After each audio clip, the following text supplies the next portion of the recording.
I would love to go on, but we have waiting in the wings the master. Listen.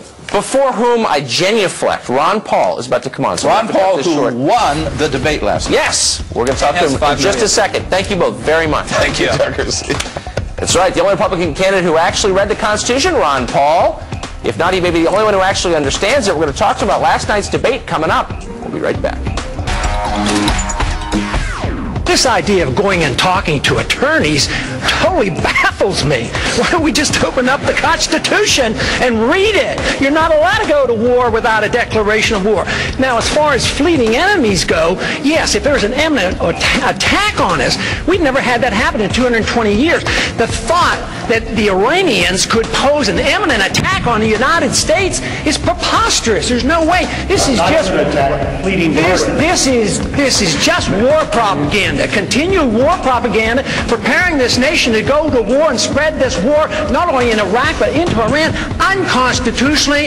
It is a road to disaster for us as a nation. It's a road to our financial disaster if we don't read the Constitution once in a while. Woo! That was Republican Congressman Ron Paul on fire at yesterday's debate.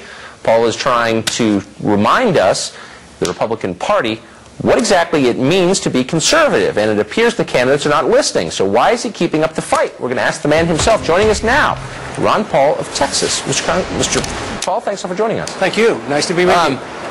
You have this unexpected, at least some people did not expect it, wellspring of support across the country, mostly from anti-war people.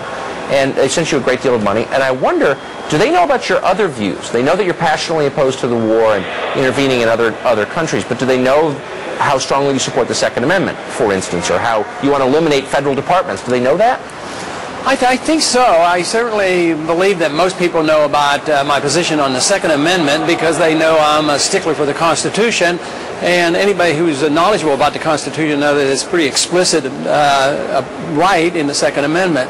As far as which departments I'd like to get rid of and how fast, I haven't dwelled on that because, I mean, I know what we should do, but I also know that we have to get a consensus. The President has a lot of authority and can do an awful lot, but still, I would be one that would want to work with the Congress and make sure that we do it in a proper manner.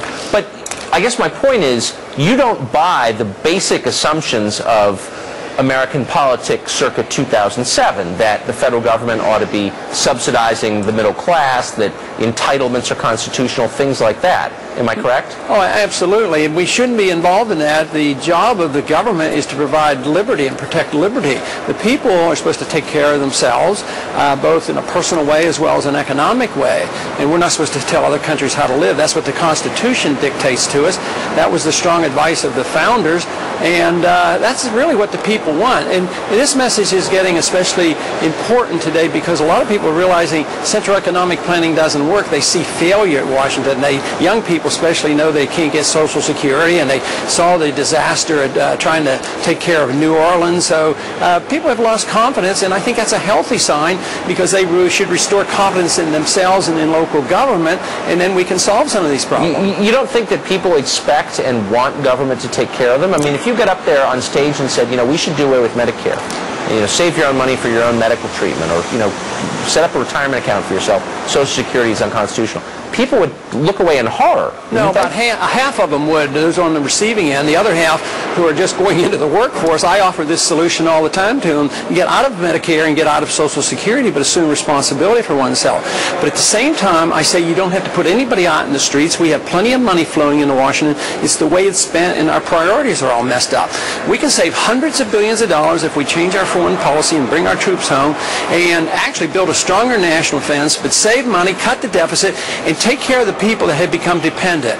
I don't think it would work politically to put anybody out in the streets, and we have several generations now have been very dependent. A lot of people think that their money still is there on Social Security. So there's enough wealth in this country to do this, but my argument is if we continue to do what we're doing right now, we're going to have total destruction of the dollar, which means runaway inflation, and everybody's going to get poor, and there won't be any transition period. So I'm arguing for the transition and offering people personal liberty and the Constitution. I agree with you completely. Let's say you don't get the Republican nomination. Will you fight for a speaking spot at the Republican convention in Minneapolis?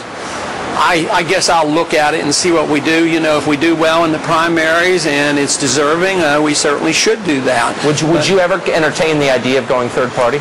I have no intention of doing that. That is not a very attractive thing. Even if Rudy Giuliani gets the nomination, you would stand by and let him represent your party?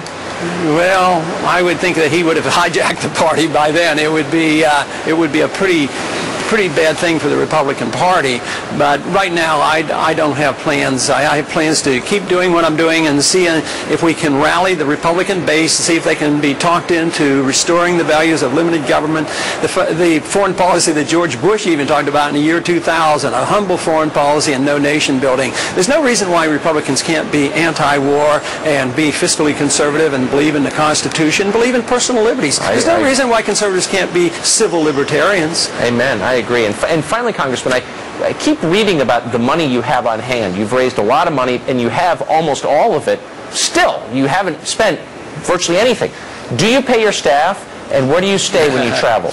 We stay in motels like we do. We stay in the more modest hotels, and I still do fly commercial. We do have staff, and we do pay some, but the staff is very modest. It's very small compared to the others, and we have a lot of volunteers. As a matter of fact, we can't count our volunteers because they're out there doing their work, and they're very independent.